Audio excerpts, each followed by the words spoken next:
Еднополовите бракове дават привилегии, които за момента ги нямаме като гей хора. София Прайд предложи цвят и много колорит. Хората, които участваха в събитието, започнаха да се събират след обед и обясниха зад каква кауза застават. Ние сме солидарни с всички хора, които продължават да бъдат потискани по една или друга причина заради това, които са.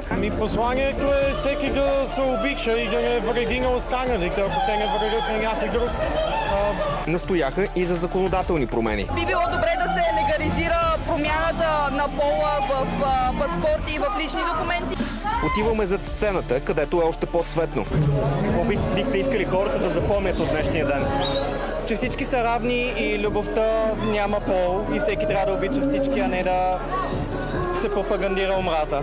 На първо място трябва да има защита от дискриминация по законов път и вече относно еднополовите бракове, да, те разбира се дават привилегии, които за момента ги нямаме като гей хора. И аз лично много искам да се разведа някой ден.